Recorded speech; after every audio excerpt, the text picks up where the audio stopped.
Today we're exploring some royal history as we visit the historic landmarks around Buckingham Palace.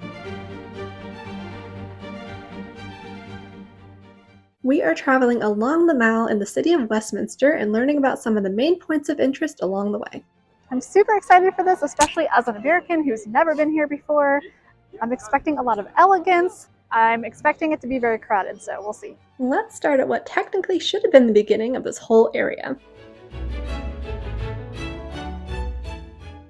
Wellington Arch was originally built as the entrance to Buckingham Palace, but eventually became a victory arch to celebrate Wellington's defeat over Napoleon.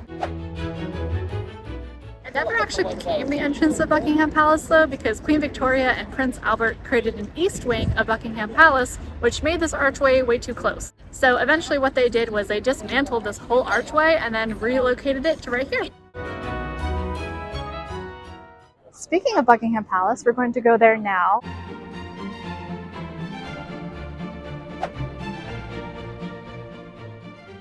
This building is way more impressive in person. It's ginormous. It dwarfs our White House so much when you compare the two.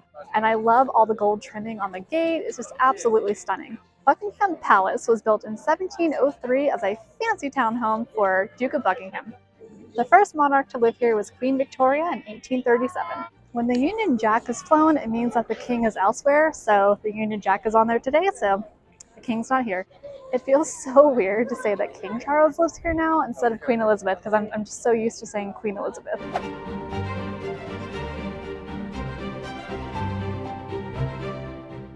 It's very intimidating to look at the guards because they have these huge assault rifles on them, but I read online that there's actually no ammunition in them.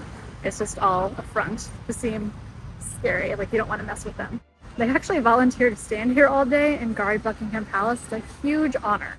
The guardsmen are known for their iconic red tunics, which they don't wear to stand out. They actually wore it back in the day because red fabric was really cheap to dye. You may have noticed that red is a big theme around here, and one of the places to see that is our next stop. The Memorial Gardens have scarlet geraniums to match the red tunic of the Queen's Guard, or I guess I should say the King's Guard. The flower beds were created in 1901 as part of Sir Aston Webb's overall design for a memorial to Queen Victoria after her death. Included in that design is this remarkable statue, which is so sweet when you learn about the significance of it.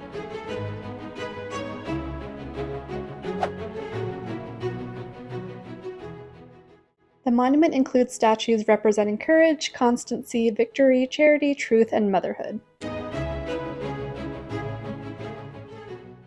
Remember us saying that red is a popular color here? Well, the surface of the Mall is colored red to give the effect of a giant red carpet leading up to Buckingham Palace. The Mall started as a field for playing the game called Pall Mall, but now it's used for procession purposes for royal events such as changing of the guard, as well as royal weddings and funerals. As Americans who live near DC, this is really throwing us off because it's called the Mall, and for us in DC it's called the Mall, and it's spelled the exact same way, so right. We keep on calling it the Mall. Sorry. If it looks deserted, that's because the Mall is closed to traffic on Sundays.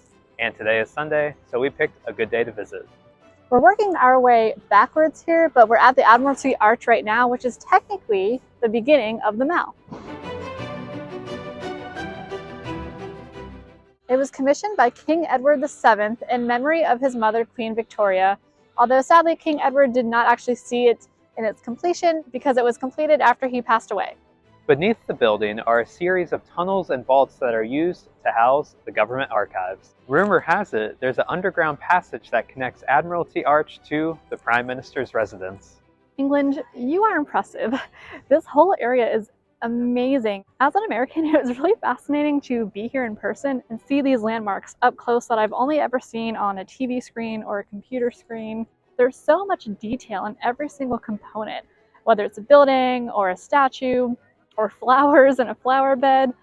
Everything has an intention, and I think that really helps make everything feel cohesive. Comment below what you like the most about this area, and as always, thanks for watching. That's because it is. The Mall is The overall plan, as part of Sir Aston as well as royal funerals,